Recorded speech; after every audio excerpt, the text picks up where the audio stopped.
Assalamu alaikum warahmatullahi wabarakatuh.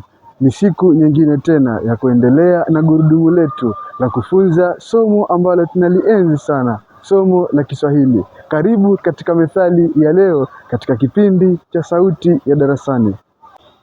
Methali yetu ya leo inasema kuwa cha mkufuu mwanafuu ha na akila hu, na cha mwanafuu mkufuu akila ha. Maana ya methali hii ina maana kuwa mkufuu ni mwalimu na mwanafuu ni mwanafunzi. Hivyo basi, kile ambacho ni cha mwalimu, mwanafunzi hafai kukila, na kile ambacho ni cha mwanafunzi, mwalimu anafaa kukila.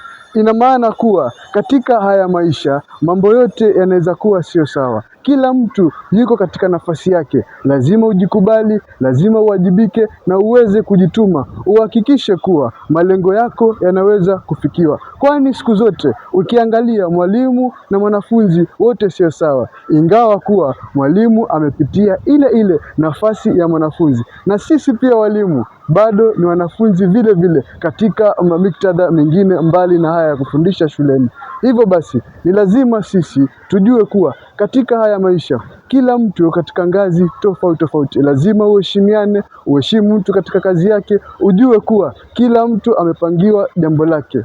Kufikia hapa ningependa kukushukuru sana.